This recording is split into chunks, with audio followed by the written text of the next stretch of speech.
मैं कहाँ जाऊँ? यही सवाल मेरे माइंड में बार-बार आता था जब मैं पाकिस्तान से बाहर जाने की प्लानिंग कर रहा था। वक़्त आ चुका था कि मैं ये सोचूँ कि मैं कहाँ जाऊँ? अगर आपके माइंड में भी यही सवाल है, तो ये वीडियो आपके लिए है। इस वीडियो को स्किप किए बगैर एंड तक लाज़मी देखिएगा। आपने अगर इस मुल्क से बाहर जाने का माइंड बना लिया है और आपको ये समझ नहीं आ रही कि गल्फ़ कंट्रीज़ में जॉब के लिए चले जाएँ या फिर यूरोप और यूके में स्टडी वीज़ा पे चले जाएँ, तो आपकी कन्फ्यूजन को मिटाने के लिए मैं इस वीडियो में डिस्कस करूँगा gulf countries like UAE, Saudi Arabia और कतर में जॉब वीज़ा और यूरोप और यूके में स्टडी वीज़ा की visa acceptance ratio, cost of living, standard of living, life goals और परमानेंट सेटलमेंट को। आगे बढ़ने से पहले मैं आपको बताना चाहता हूँ कि इस वीडियो को देखने के बाद जो भी डिसीजन आप करेंगे, एक बात माइंड में ज़रूर रखिएगा कि पाकिस्तानी पासपोर्ट पिछले 4 सालों से लगातार फोर्थ वर्स्ट पासपोर्ट की पोजीशन को बरकरार रखने में कामयाब रहा है। सबसे पहले बात करते हैं कि अगर हम गल्फ़ कंट्रीज़ में वर्क वीज़ा के लिए अप्लाई करते हैं, तो वर्क वीज़ा की एक्सेप्टेंस रेशो क्या है इन कंट्रीज़ की। वर्क वीज़ा को हम 2 कैटेगरीज़ में डिवाइड कर लेते हैं, work visa for highly skilled professionals and work visa for labour workers. अब अगर आपने एफएससी कंप्लीट कर ली हुई है और आप सोच रहे हैं कि आप वर्क वीज़ा पे इन गल्फ़ कंट्रीज़ में से किसी में भी चले जाएं और वहाँ पे वर्क करें और बाद में साथ में स्टडी का भी सोचते हैं, तो ये आपको काफ़ी ज़्यादा एक्सपेंसिव पड़ेगा बिकॉज़ यूएई और इन कंट्रीज़ में नॉर्मली आपको काफ़ी ज़्यादा लो स्टैंडर्ड जॉब्स मिलती हैं। और हाँ, यूएई ने पाकिस्तानियों के लिए specially labour work visas almost ban कर दिए हैं और सऊदी अरब और कतर में आपको लेबर वर्क वीज़ाज़ उसी सूरत में मिलते हैं जब आपके पास किसी कंपनी की जॉब ऑफ़र या कॉन्ट्रैक्ट मौजूद हो। सऊदी अरब और कतर में आपको यूए की निस्बत वीज़ा आसानी से मिल जाता है और इसकी एक्सेप्टेंस रेशो यूएई से बहुत ज़्यादा है। Work visa for highly skilled professionals. अगर आपने बीएस कंप्लीट किया है और पाकिस्तान में जॉब में आपके पास मिनिमम 2 से 3 साल का रेलिवेंट एक्सपीरियंस है, स्पेशली आईटी सेक्टर में, इंजीनियरिंग सेक्टर में, ऑयल एंड गैस में या फिर रियल एस्टेट में आपका अच्छा काम है, तो फिर आपको यूएई और दूसरे गल्फ़ कंट्रीज़ में बहुत आसानी से वीज़ा मिल जाता है और सैलरीज़ भी हाईली कम्पिटिटिव होती हैं। अब बात करते हैं यूरोप और यूके में स्टडी वीज़ा की एक्सेप्टेंस रेशो के बारे में। यूरोप को हम 2 कैटेगरीज़ में डिवाइड करते हैं, शेंजन कंट्रीज़ और यूके। अगर आपने एफएससी कंप्लीट की है या फिर बीएस कंप्लीट कर लिया है, तो कौन सी शेंजन कंट्रीज़ हैं जो पाकिस्तानी स्टूडेंट्स को मोस्ट केसेस में 100% और कुछ केसेस में 95% वीज़ा इशू कर देते हैं। उनमें सबसे टॉप पे है Germany, Sweden, Belgium, France, Italy और फिनलैंड। इन कंट्रीज़ के अलावा बाल्टिक स्टेट्स भी हैं लाइक लैटविया, एस्टोनिया और लिथुआनिया। इन कंट्रीज़ की वीज़ा रेशो मोर देन 95% है फॉर पाकिस्तानीज़।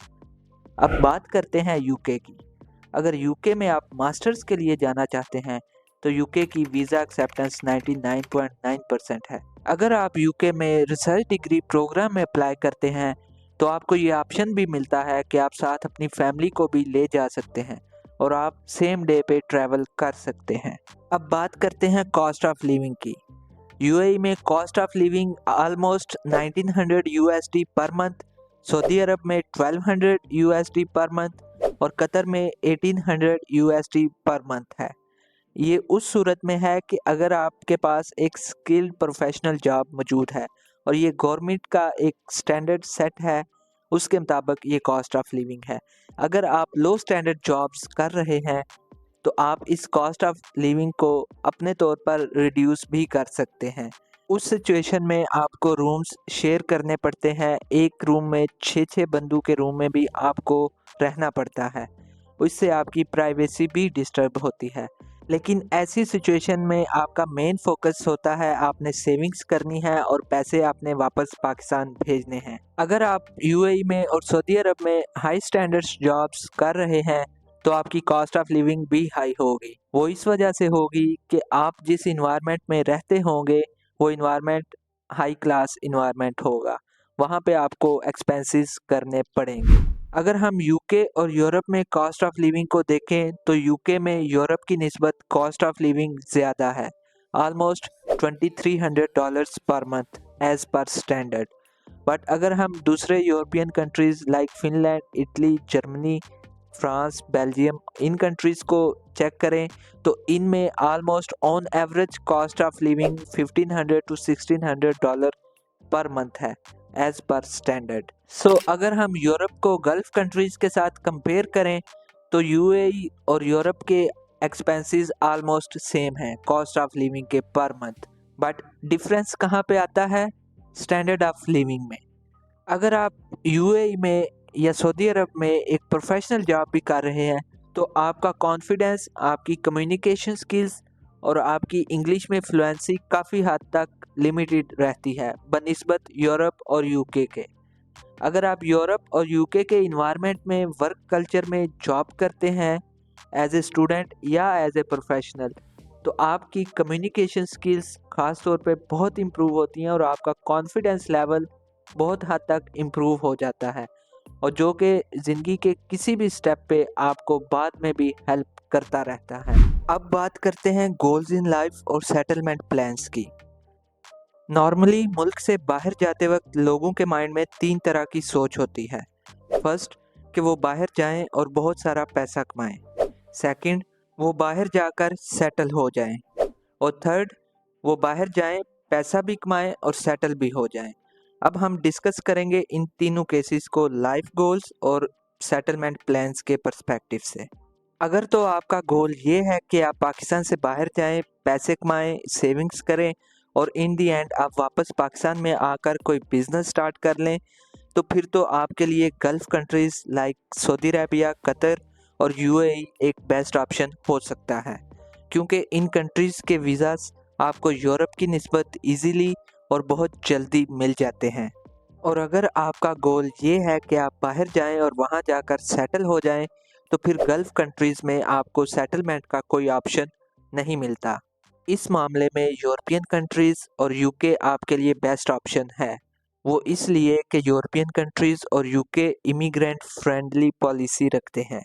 वो पूरी दुनिया से इंटेलेक्चुअल्स को वेलकम करते हैं और उनको एक बेहतर स्टैंडर्ड ऑफ लाइफ प्रोवाइड करते हैं। इस लिहाज से गल्फ़ कंट्रीज़ आपको अच्छी सैलरीज तो प्रोवाइड कर देते हैं, बट उनका स्टैंडर्ड ऑफ लाइफ यूरोप की निस्बत कंप्रोमाइज्ड होता है और इन दी एंड वो आपको नेशनैलिटी या इमिग्रेशन प्रोवाइड नहीं करते। आप चाहे 20 से 25 साल किसी भी gulf country, UAE, Qatar, Saudi Arabia में प्रोफेशनल जॉब भी कर लेंगे, तो इन कंट्रीज़ को आपको डिपोर्ट करने में एक दिन भी नहीं लगेगा, जबकि इसके अपोजिट यूरोपियन कंट्रीज़ आपको बहुत अच्छे सेटलमेंट के ऑप्शंस प्रोवाइड करते हैं। अगर तो आप पाकिस्तान से सेटलमेंट के माइंडसेट और अर्निंग के माइंडसेट से जाना चाहते हैं, तो इस सिनेरियो में आपके लिए यूरोप और यूके एक बेस्ट ऑप्शन हो सकता है। और अगर आप पाकिस्तान से बाहर इस माइंडसेट के साथ जाना चाहते हैं कि आपने ज़्यादा से ज़्यादा पैसे कमाने हैं और सेविंग्स करनी है और वापस पाकिस्तान में भेजने हैं, और इन दी एंड आपने वापस पाकिस्तान में आना है और यहाँ पे अपना बिज़नेस स्टार्ट करना है, तो यूएई और सऊदी अरेबिया आपके लिए एक अच्छी डेस्टिनेशन हो सकती है।